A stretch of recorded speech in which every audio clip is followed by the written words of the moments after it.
goosebumps every time, yeah, 713. Through the 281, yeah, I'm riding. Why they on me? I'm flying, sipping low-key. I'm sipping low-key and honest, flying right up. I get those goosebumps every time.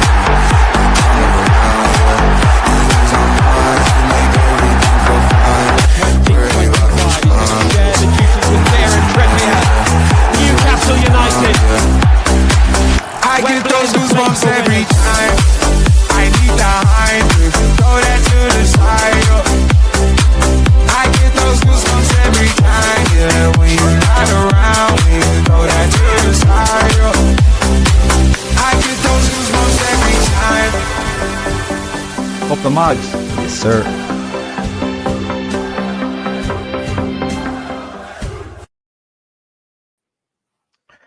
Good evening, everyone, and welcome back to an earlier edition of Loaded Mag NUFC. But it's a special. It's a football finance special. There's been a lot of questions out there on social media within the fan base about our finances for this summer in Newcastle United. We're going to get into it, and we've got the main man, the best person possible to ask these questions here to join us in just a second. But the boys are here.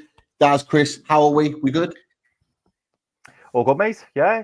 Busy day. Been interviewing today, which I've got the shirt on. But yeah, busy day. But I've got to admit, I was really excited, to hear we got Kieran back. So absolutely delighted to have him on. Always great to catch up with Kieran. But yeah, on a personal level, mate, I am all good. Dazzler, how are you, mate? All good with me. It's my son's birthday tomorrow. So over the last 2 days, we've been having parties. So it's been Luca Fest over my house with big, massive bouncy castle football pitch and people coming here, there, and everywhere. But looking forward to get back talking about Newcastle. But Chris, I have one question for you before we get Kieran on. Have you been thinking about anyone recently? I don't know. Even this man. Hey, here he is. It's an absolute pleasure to welcome in the Price of Football's own football finance expert, Kieran Maguire. And nobody will know what that joke was before Kieran came on. You don't want to know. Kieran will know, and Chris will know. I had us in fits of laughter. Look, Kieran, it's an absolute pleasure to have you back on. How are you? I'm very good, boys. There's no such thing as an end of season in the world of football finance. So I think you are, people must be sick and tired of me. You are interview number 6 of the day. And I'm trying to squeeze in the day job as well. But it's all good. Never a dull, never a chore. It's always good fun to meet up with you. And you must be having the time of your life. Yeah? Brighton's big Dan Burn assisted you in getting a trophy, which we're delighted for him and for you, and the fact that, from my understanding, Brighton will get an add-on for that and for his England cap. So we're delighted at the progress that's been made, and also anybody that's ever worked with Dan knows what just a great guy he is. Absolutely, he has become such a pivotal person within the Newcastle United squad since he's come in, and I always say it to opposition fans. Not one of them, when I talk to Man United, Arsenal, Spurs, Chelsea, you name it, not one of them would have ever considered Dan Burn as a signing. But boy, has he made a difference to us, and he is one hell of a leader, that's for sure. And all we can say is thank you. Thank you for sending him back our way, sending him up north. Absolutely. Look, we'll get straight down to it because we know time's limited. We know you're extremely busy, and we really appreciate the time that we have with you. So with that, we'll get straight into it. But everyone, you know the drill. Click those likes, get those likes up. We've got the mods in the chat. You know it makes sense, and Lisa's already on it. Let's get them in. We've got over 200 in the house and rising. Get those likes in. Minimum 200. Let's set it out there. Okay. Kieran, we haven't seen you for a while, so good to catch up. And looking at the Newcastle United accounts that came out in March, we'll kind of start there as a way of kind of just working our way into the show. So the finances came out for Newcastle United. Lots of numbers there, very, very small on the screen. So I don't expect anyone to read those. But you tweeted out a little snapshot of Newcastle United sort of accounts that were sort of published from that perspective. A few things that are kind of standing out there. From your perspective, Kieran, were the accounts what you expected them to be? How healthy do they look from your perspective? I think they're looking very promising indeed, but at the same time, they indicate that if Newcastle United wants to go to the next level, some huge decisions need to be made as to where they're going to be playing. I appreciate sort of the elephant in the room. St James's Park has great emotional attachment for fans, but Newcastle made £50 million from match day. Manchester United made 130 odd. Arsenal make 130. Spurs are making 130. So in a world of competitive and peer group finance, I think that's an area to be addressed. The commercial income, absolutely fantastic. It's quadrupled in the course of the last 3 years. That's really good. Additional TV money coming in through participation in the Champions League in 23-24, and it will be far better than that in 25-26. You've got an additional home game, potentially another couple of games on top of that, due to the way that the competition is organised. So I think there's lots of positives, and that final day was really important for Newcastle United, not only in terms of its ability to generate additional funds going forwards, but in terms of making a statement to players. You want Champions League football, or you don't have to go anywhere else. So I do think it was really good. The club lost £11 million in 23-24. That was on the back of a few player sales, which we know had to be accelerated for PSR purposes. But the good news is that yes, wages are treble from where they were 3 years ago.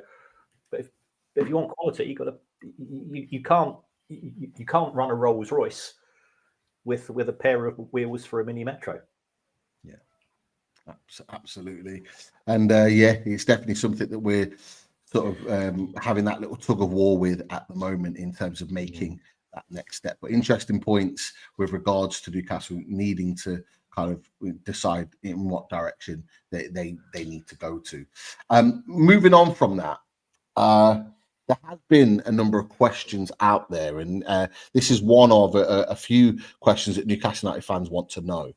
And although we have been told in various different sections over the course of the year that, particularly in January onwards, that we wouldn't have any issues with PSR, we wouldn't need to sell any one of our top players, and that we're in a good position to be able to go and spend it in the summer window, which we'll come back to a little bit later. Are Newcastle United in PSR trouble, in your opinion? There's a few people out there that have been sort of talking and saying, or adding Newcastle United into a list of clubs that are still in PSR issues. Stefan Borson was one the other day, which I think got a few Newcastle United fans' backs up. Are you able to just clarify from what you know, in your opinion, regarding Newcastle United's PSR status? I think they're absolutely fine as far as the end, until we get to the 30th of June. They're absolutely fine. They're not in a position where they have to sell. And the reason why I say that is that the 21-22 accounts drop out of the equation. That was effectively the first full year of the acquisition. They lost £73 million that year, but that £73 million now drops out. So that's replaced with far better commercial deals, far better kit manufacturing deals. Newcastle fans are turning up and buying tickets as opposed to effectively being given tickets for nothing to stop the old regime looking a bit shabby. So I think they're absolutely okay. And then going forwards into 25-26, as I've already said, expect matchday income to hit record levels, commercial income to hit record levels, and broadcast income. And that's on the basis of a a half decent season. Your first objective is to get into the top 24 of the Champions League, ideally higher. And as soon as you get into those knockout rounds, every round is worth an absolute fortune. So I think there's a lot to look forward to. I would just, my only reservation is there is a common perception that spending lots and lots of money in the transfer market is the solution to all of football's problems. And the evidence is that is not the case. It's spending smart. I mean, Liverpool spent £12 million this year, and they absolutely walked the Premier League. So it's not just buying players, it's keeping players, it's developing players, which is just as important. And that's why my view is that Isak and Guimaraes, if they sign new contracts, that'll be the best signings that Newcastle United will make this summer. Whereas I think we've all grown up playing Football Manager and playing FIFA, and signing players is seen as the solution. But there's a really good book by a guy called Ian Graham, who was Liverpool's head of research, and Liverpool's recruitment over the course of the last 10 years has been second to none. And he goes through the processes that they go through and say, even we weren't getting it more than about 60% of the time right, and we signed some absolute clunkers. So don't just think that signing somebody for just because he's an £80 million price tag doesn't mean that he's going to improve the team. It's an interesting one, actually, just to kind of just stay on that a second, because there's a lot of talk, and like Daz, Chris, you'll know about this as well, because we talk about it all the time. Just one player, for example, Brian Mbomo from Brentford, talented player, been linked with Newcastle United for so long, but there is this sticking point of his potential transfer fee being sort of around 60, 65, even in some quarters saying £70 million mark. Is that, although we've got money to spend, do you think, in your opinion, that could be a factor in terms of, that's why we've not just gone and slapped that money down on the table to get that player? We're looking at maybe signing smartly in the summer, although we have got money to spend. Is that a possibility? I think all options are being considered. Trying to get commitment from the existing squad. Does the where is he going to play? If he's going to come as a reserve striker, that's a lot of money. So I think you've got to look at it from the player's point of view. Brentford are under no pressure to sell, so they will be keeping their powder dry. That they've seen how other clubs have managed to extract maximum value by being in a really strong negotiating position. He's a cracking player, cracking player. So I think there's a lot of things. The transfer window opened 24 hours ago, and it closes on the 10th, and it reopens again on the 6th. We've got this strange transfer window this year. Just be patient. It's the important thing is to get the right transactions done. Signing a player in June instead of July isn't going to make any difference as far as the finances are concerned. But what is important, that the right homework is done and the right player who will blend in with Eddie Howe's tactics and technical issues is recruited. And the club will be doing its homework there. Absolutely. So one to discuss further, Chris, Daz, after this. Oh, don't worry. In that situation. Look, we've got 400, in the chat right now. Make sure you're kicking those likes.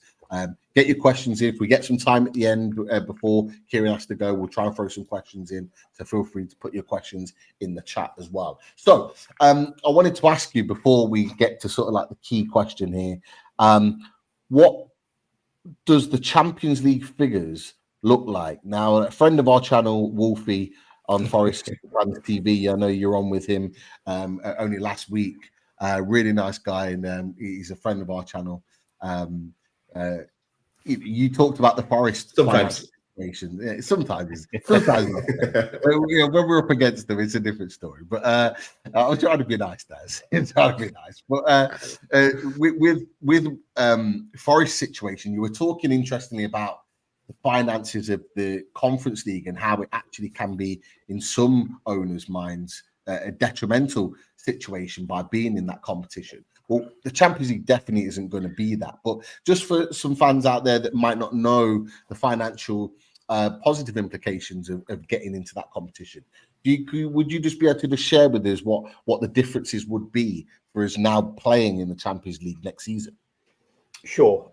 For every £1 that Forest will be getting in the conference, and congratulations and fair play to them, by the way, Newcastle will be getting 8 times that amount. So that is the importance of the difference. 74% of the total pot goes to clubs in the Champions League. And remember, that's split between 36 teams. It's only 8% is in the conference and 18% in the Europa League. So it is very much transformational. And in terms of sort of a start point, you start on 30 million as a welcome fee, for want of a better phrase. All of the 36 teams that have qualified for the Champions League are then ranked 1 to 36 in terms of their European participation in the last 5 years, and you effectively get €1 million per place. So Real Madrid will probably be top. You'd expect Manchester City to be pretty high up there, Liverpool to be high up there, and so on. So Newcastle will be at a disadvantage compared to the other English clubs qualifying because of that particular factor. But being in the Champions League 2 years out of 3 is going to accelerate them over that 5-year assessment period. Every time you win a match, it's €2 million. So there is no such thing as a dead rubber in this tournament. If you're the accountants, this year, Liverpool won their first 7 games, and they lost the 8th, and the accountants at Anfield weren't happy because, as far as they were concerned, it was 2 million down the toilet, and that pays for a player's wages for 3 months or whatever it's going to be. So that's where we are. As soon as you get into the group games, it's sort of 11, 16, 25. The additional amounts coming for greater progress is huge. And then, of course, if you win it, you automatically qualify for 2 things. First of all, the Super Cup, which is again worth, it's about worth €8 million. And secondly, which I think is going under the radar, and whilst it's a competition I've got absolutely no time for, the 2029 Club World Cup, for which you get a minimum of £50 million for turning up, or $50 million for turning up. And if you win it, you can double that. Wow. Crazy money. Money. The sums are absolutely blindsiding. And it's good. I think it's brilliant for Newcastle. My big issue is actually in for the smaller countries. If you're in Romania and you qualify for the Champions League, you get so much money. You that season you'll have 10 times more money than the next richest team in Romania, which means that you effectively then become the champions of Romania for the next 10 to 20 years. But that's a separate issue for another podcast. Yeah, definitely. It is distorting. It's a little bit like what the Premier League's doing now to the rest of the football league in terms of the money in the game. Yeah. It's now distorting football in so many ways. We're seeing the 3 teams that went down were the teams that came up. There's a high chance that potentially could happen again this season as well. So it's absolutely right with the football and money in the game as well. So good information on the Champions League. Good to know that we're going to be benefiting from that. Just a side question here before I ask you the main question, Kieran, is that we're benefiting from the Champions League, and financially we're looking to obviously gain significantly going into next season off the back of that. There's still a gap there between us and that sort of, money 6, financial 6, top 6, whatever you want to call them. How close can we potentially get to those teams with Champions League football on our back for now a second season out of the last 3? will that be able to kick us any closer? Because I think we were kind of, our sort of turnover was around the 350 odd mark. I think it was like last year. Is there a chance now with Champions League football that we could maybe gain more off the back of that? So we're getting ever closer to that top six. That in potentially, how long could that take? Well, it certainly helps that Manchester United are not qualified for Europe. If we take a look at the numbers, Newcastle were on 320 last year. Manchester City were on over 700. Manchester United and Liverpool were in the 600 plus. Chelsea would probably be the closest one to picking off, but they've qualified for the Champions League. So effectively, any advantage that Newcastle have had is effectively lost through Chelsea qualifying as well. But I think the big gap that existed, if we go back to the first post-year season, which was 21-22, Newcastle's revenue was 180. It's now 320. So that's a very sizable increase. You need to be 400 plus before you're starting, I think, to get close to the big six, or so-called the Super League slimy six, as I prefer to refer to. I'm not a big fan of Super League. And then it goes back to this issue. Old Trafford capacity 74,000. Etihad is going to 60,000. Anfield is 61. Arsenal is 60 plus, and they're looking to go to 80. Spurs is 62, and Spurs is a money-making machine. The average yield per fan per match at Spurs is now exceeding £100, and that's again, it's an awkward discussion to have, because Newcastle is, I'm not being political. Newcastle is a working class city with working class fans, and that's something to be proud of. Working class fans don't have £100 a match to spend.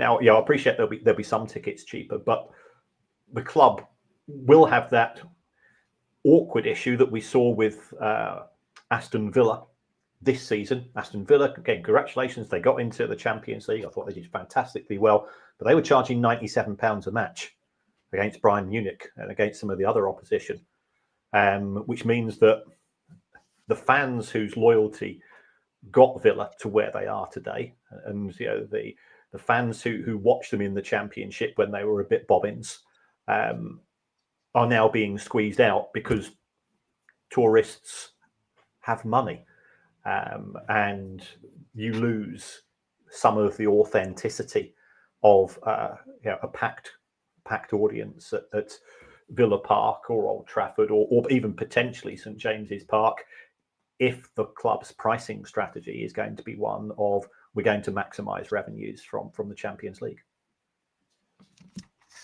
Okay. So I'm going to ask you this question, and everybody has been asking this question for a while now, particularly moving into this summer. And I have to say, there's been some conflicting sort of reports on what this situation is. We talked about it on a previous show last week. TBR put a piece out, and they asked their football financial guy, Adam Williams, to take a look at Newcastle's situation. He suggested, with obviously the 100 million PSR headroom, and because signings are amortized over the 5 years, that we could spend up to 500 million worth of signings if we wanted to. There was some conflicting some opinions in terms of what could be spent this summer. Craig Hope, the Mail, mentioned that Newcastle United were looking at a spend of around 100 million. Now, in your opinion, what is there a potential, knowing Newcastle's financial position in terms of what we can spend? What are we able to spend, and what are we maybe likely to spend, in your opinion? Well, if we take a look at the first 3 years of PIF being in charge of Newcastle United, the spending was 150, 153 and 206. there was less spending in 24-25 because of the constraints of PSR. I would anticipate Newcastle moving into that 150 to 200 bracket.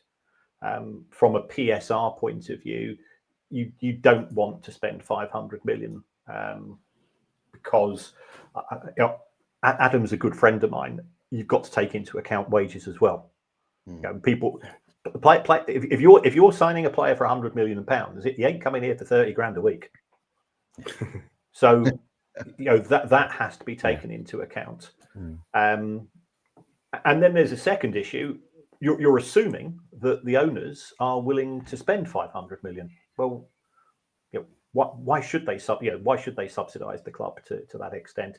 Because again, going back to that book I mentioned to you, if you've got a 50-50 chance of success, you spend 500 million pounds, 250 million pounds of that's going down the toilet. And in Ian's book, he said he looked at players that signed for more than 30 million pounds for a variety of clubs, and how many of them played more than 25 games a season over the course of the first 2 years, and it was 38%. So you've got some absolutely brilliant players. Get them signed up on longer contracts. That's my advice.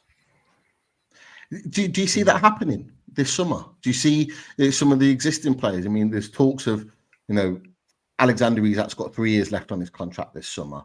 There's obviously lots of talk that that other teams are being priced out of a move. 150 million plus is what our sort of asking prices. There's Sandro Tonali that's getting a lot more interest after having a phenomenal season for Newcastle United. There's players of that ilk. Anthony Gordon signed a contract last October, November time. Is that something that you foresee Newcastle United doing as more of a priority than people realise, locking down the current players on longer contracts? Yeah, I mean, we saw Chelsea, who signed Cole Palmer on an 8-year contract. 12 months later, he signed an even longer contract, and everybody said, and I loathe Chelsea, by the way. I wonder why. I wonder why. I wonder why indeed. Even my wife, and my wife is a school head. She's retired school head. She used every swear word that I know. Whenever Mark Cucurella goes near the ball, when Chelsea come to town, we absolutely loathe them. But from a business point of view, I think Chelsea, I've got a lot of admiration for them. I don't like the play. I don't like the way that they game the system, but at the same time, that's down to the fact that the Premier League has got a set of rules which are rubbish.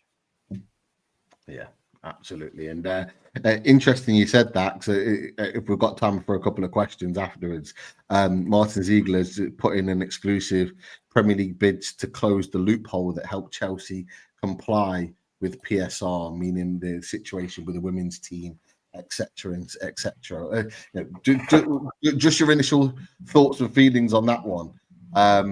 Considering Chelsea have been able to get away with it, now it's almost like the rest of the league are now not able to benefit from that.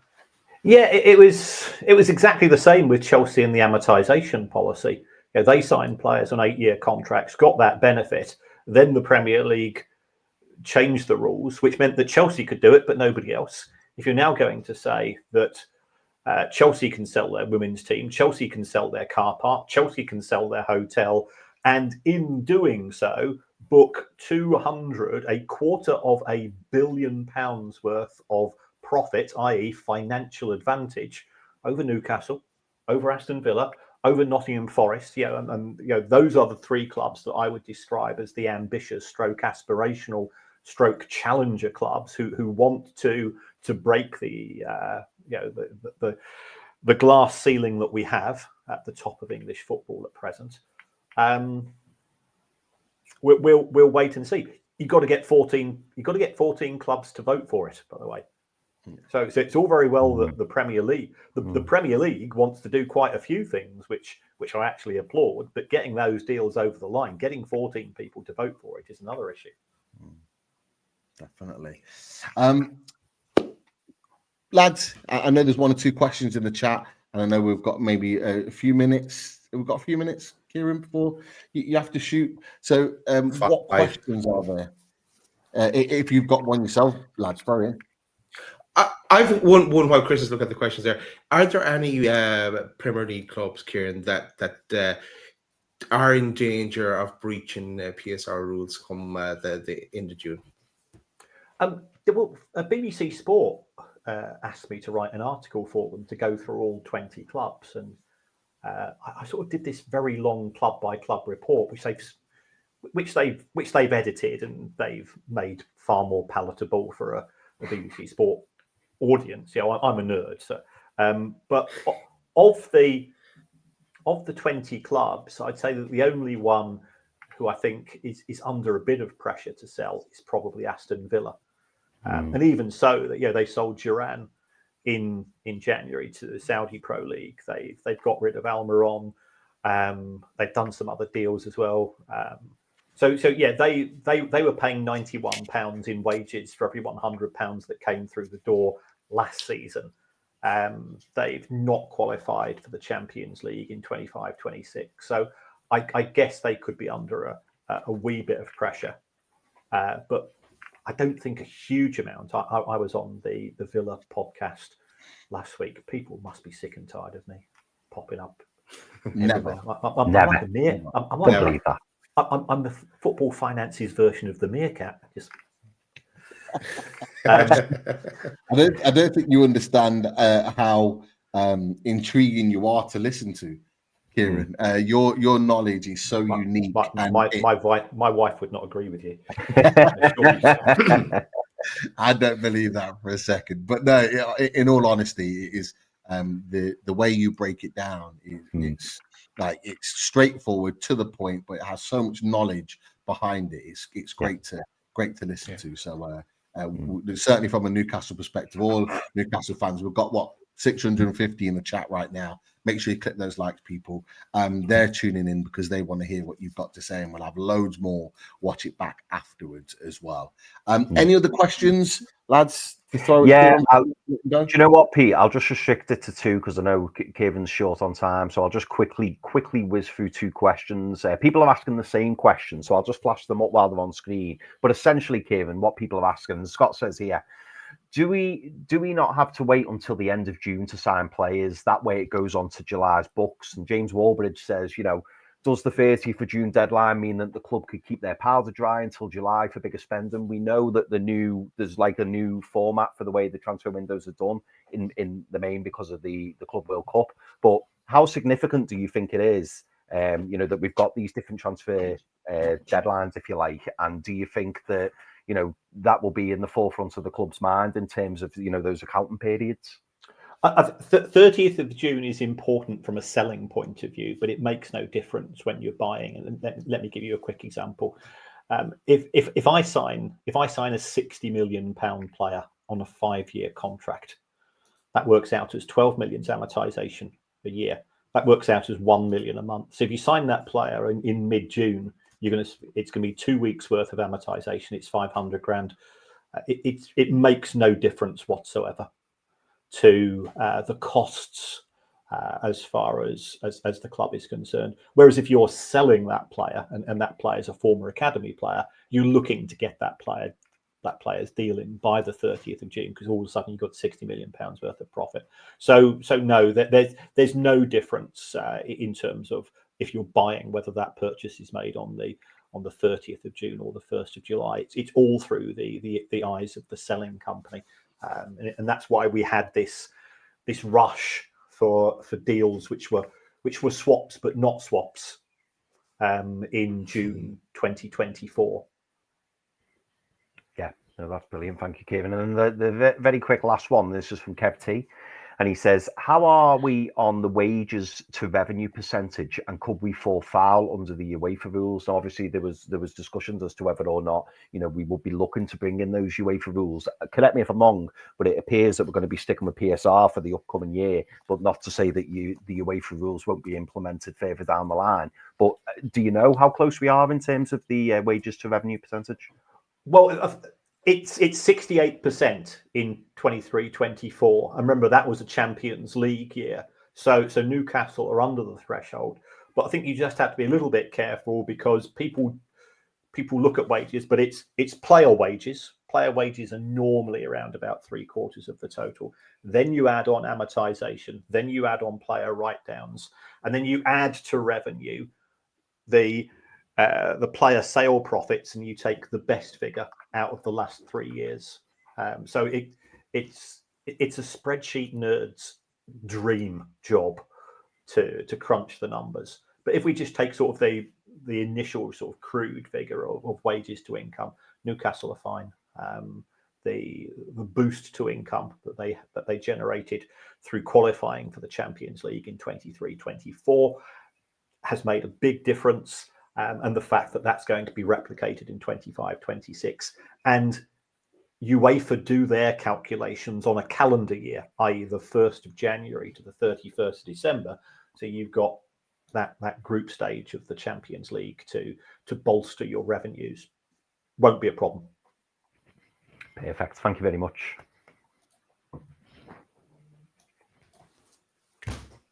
Oh, you're on mute, Pete. The old classic, the wife making noise in the kitchen. I just had to just put it on mute for a second. But no, Kieran, it's been an absolute pleasure to have you. I know you need to shoot off. Just what have you got coming up? Your podcast? Anything coming up over the summer? Yeah, we've got some interesting guests coming. I think next week I'm interviewing Peter Moore, the former chief executive of Liverpool. We're trying to get Frank, the slightly crazy Oldham owner. He's the guy who at the age of 75 decided he was going to row across the Atlantic. That's what I want in club owners. Barking mad, completely devoted to his local community. Absolutely brilliant guy. I'm doing bits and pieces. I might be going to Saudi. In fact, I probably can say this. I was asked to give a talk last week to the Saudi National Bank about football finance. So, oh wow, I couldn't make it at the time because I was treble booked that day. I can normally double book myself and be in two places at once, but that was a little bit too far. So there's certainly a lot of interest, I think, coming from Saudi Arabia on a broader scale to just what we've seen in terms of the Saudi Pro League and, of course, the investment in Newcastle United, because they are now starting to genuinely ramp up for the 2034 World Cup. And I'm sure it will be absolutely spectacular. If you speak to them, Kieran, tell them they can spend loads of money. Okay, right. We'll have to get you a loaded T-shirt to wear while you're over there, Kieran, as well. To promote loaded. Why not? You mean my Blondie T-shirt won't go down well? Oh, they'll love that as well. They'll love that. They'll love both. We're on multiple days. We can check that out. But Kieran, absolute pleasure to have you on. Thank you for coming on. And thanks for the invite. Always an honour. So thank you so much. We've been together quite a few years now, haven't we? We have. Absolutely. You take care, and we'll speak to you soon. Have a good one. Cheers now. Thanks, Kieran. Take care. Fantastic to have Kieran on.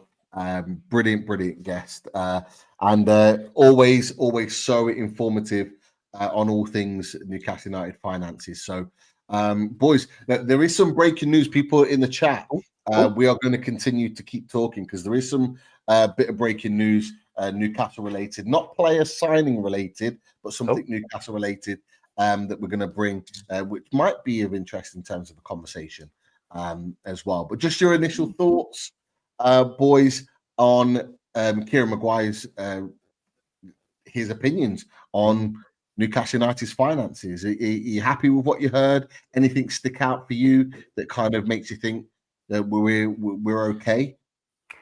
I think the biggest thing for me, Pete, is it's nice to hear that we've got a little bit of wiggle room. It's nice to hear that that is we do have that option to spend. I think Kieran mentioned the figure between 150 200 million, which is good to hear. Not obviously suggesting that is what we'll spend, because to be fair, Kieran won't know, and nor do we.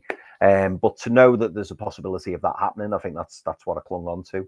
Very interesting as well what he was saying, about the windows and the fact that it's only, correct me if I'm wrong, but it's only player sales that come into fact, not player purchases. Yeah. So that too is interesting and something for us to bear in mind as a fan base, in terms of if we're looking to try and improve the figures, then perhaps it's more about player sales than income, and that was new to me. I thought it was both, so that is interesting. But yeah, it's always great having Kieran on. It's great to have that technical expertise coming through, because as fans, we don't always know the ins and outs, and having someone like Kieran Maguire coming on the show is absolutely brilliant. But yeah, they were my takeaways anyway. What about you, Dazzler?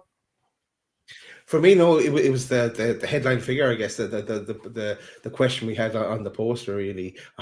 How much can we actually spend? And because, like, as Pete put up at the start, the figures between 100 to 500 million were being quoted, but just to know what ballpark we're in. And of course, player sales would increase that even more. And I suppose what the other revelation was what you're thinking about, Chris. And Kieran's thoughts on that. Yeah.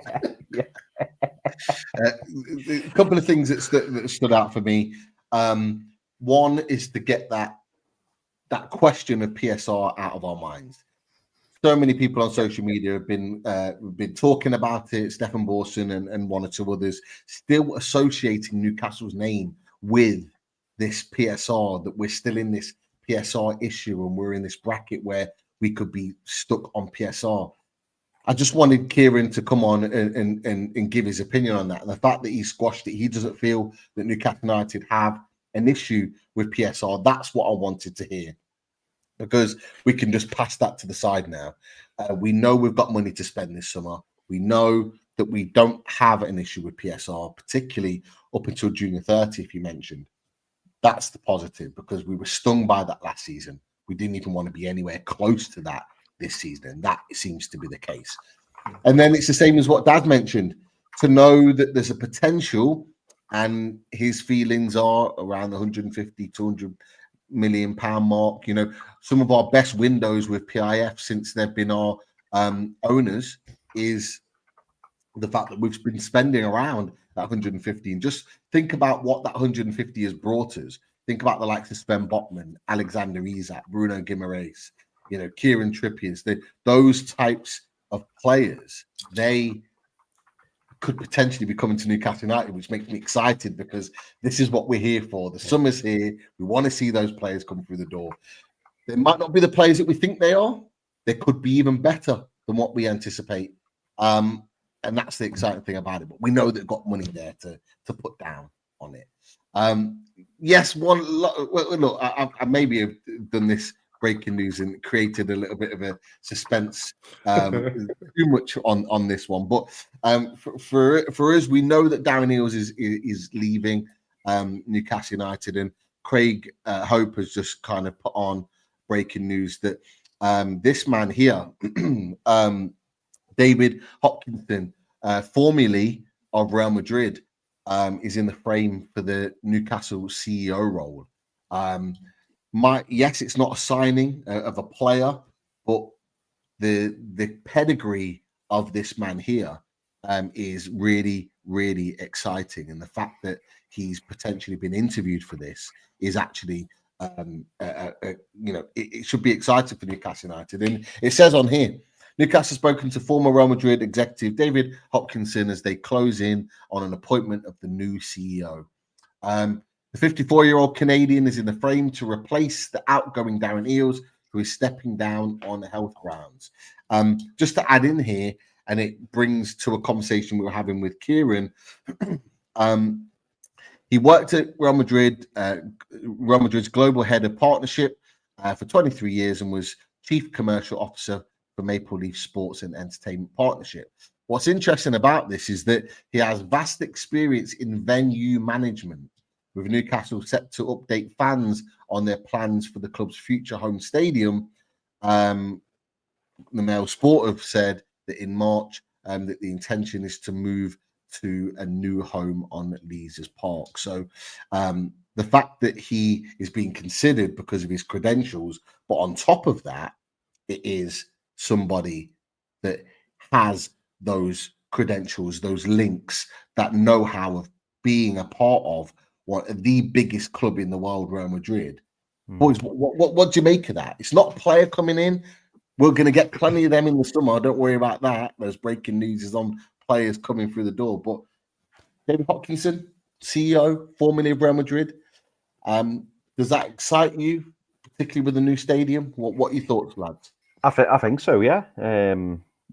If you're looking for a replacement for CEO, you want the best in class, don't you? And anybody who's associated with Real Madrid is exciting. Interesting that he's currently in a basketball role. So again, he's obviously impressed the people in the basketball world. But yeah, anybody who's linked with a club like Real Madrid, obviously we've got to be interested. For me, Pete, I'll be honest. I hope that that signing or that announcement is made, further down the line, because for me now it's all about transfers. It's all about getting players through the door. For me, that can follow further down the line, and I think it's fair to say that any sporting director, any technical director, any CEO coming in should be starting their role as soon as the new season starts, or as soon as the transfer window ends. I feel like at the moment, let's just keep the group tight and let's just pursue and go on as we mean to, in terms of getting ready for the 25-26 football season. That's my opinion on it. But Dazzler, do you feel the same? Yeah, no, just hit him up on LinkedIn there now, so we're best buds already. So he just get the job. But he's passionate about driving organizational transformation and strategic innovation, building and leading high-performing global teams, fostering long-term partnerships and stakeholder relationships, championing operational excellence, developing next-generation sports and entertainment experiences. Come on, man. Come on down, the price is right. What about you, Pete? What were your thoughts when you read it? Excited. With someone with that vast experience, Real Madrid, yeah, maybe it'll help us get one in.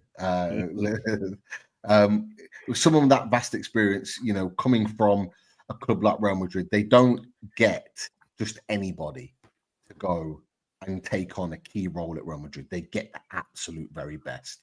And the fact that he's even considering working as Newcastle United CEO, think of the links and the networking that he's done over that 23 years and the people that he knows across the world, what he can bring to Newcastle United. That's what we need. We need someone with that vast experience that's going to take us to that next level, and he can do that. And I think it's quite telling, lads.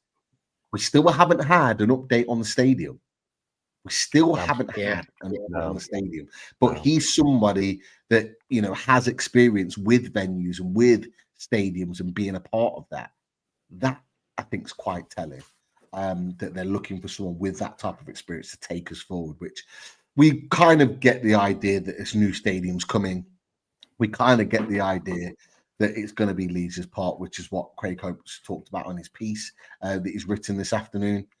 I think they need somebody that's got experience of going through that process before. And let's not forget, it wasn't only a good few years ago that Real Madrid were going through their stadium transformation.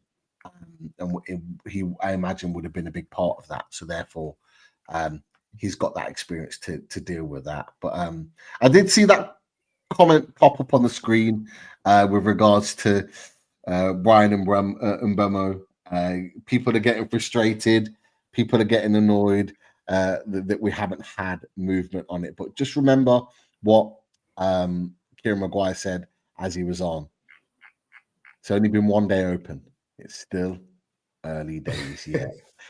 People are putting their hair out. It's only been 1 day in the transfer window. I don't know what people are going to be like when we get to end of June, July time when preseason starts. But I think that's probably because Eddie came out and said that he wanted to get things done early, and then everyone just assumed that bang, we'd have a couple of players lined up, or at least one on the first day. So yeah, give it a bit of time. Yeah. If we're still having this conversation in 2 weeks' time, I can appreciate the panic. But I would, yeah, like I thought that myself. I'm not gonna lie. Like before, I was thinking, oh, where's the signings? Where's the signings? We're seeing all these links, you know, other clubs making transfers and stuff like that, and you do automatically think, well, where's ours? Where's our signing? But yeah, we do have to remember the transfer window is 24 hours old, and who knows, you know, something could break. And with the Club World Cup thing that's going on, or just going to start soon, and the window being open initially for them to trade, that's it, but everyone else can trade as well. It's just like, yeah, it is kind of, there's an awful lot of headlines and players being linked in different places, and big money deals as well. Yeah, we just have to bide our time and see how it plays out. Yeah, totally agree. Absolutely. Anything else from the chat, boys? We've got 600 people in the chat still. We've had way over that, nearly 700 in the chat tonight, but we've only got a couple of hundred likes.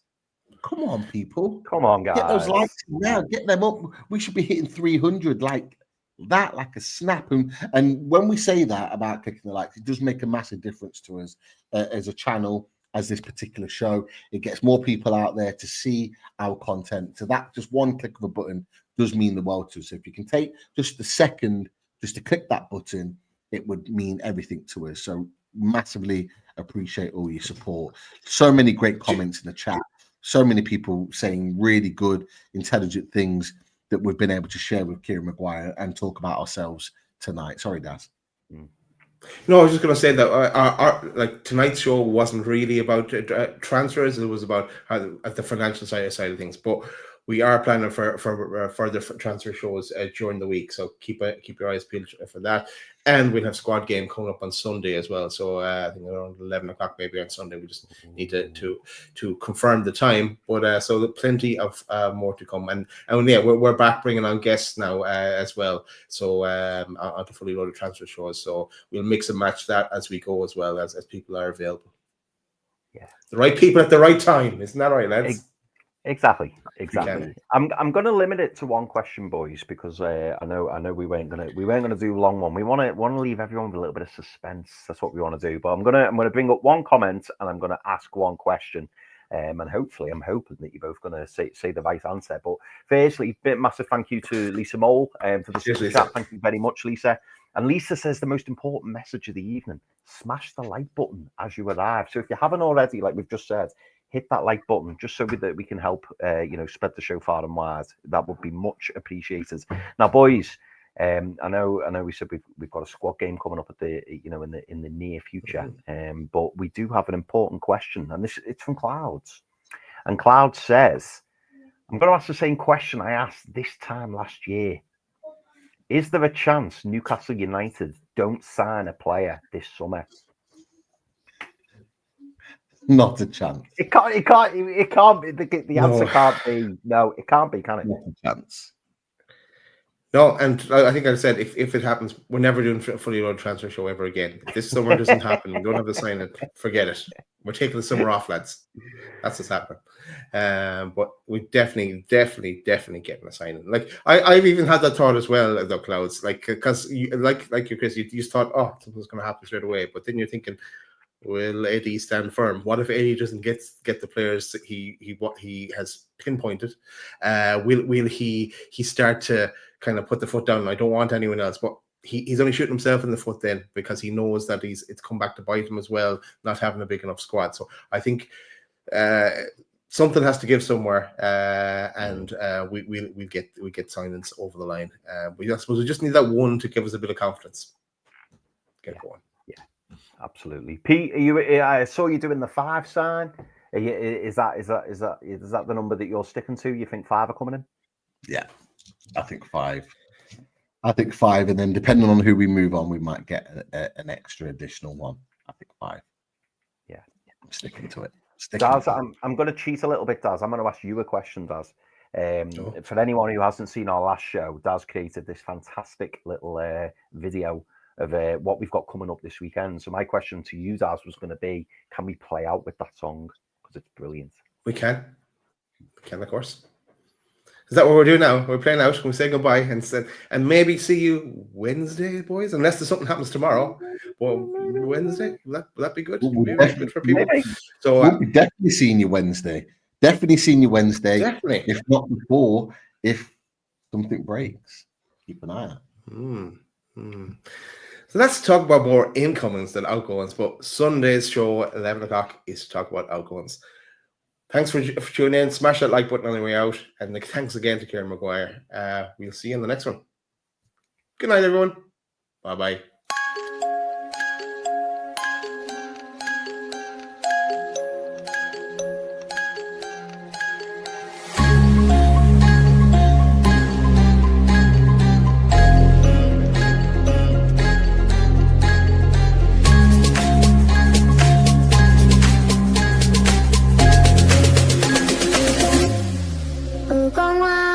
GPS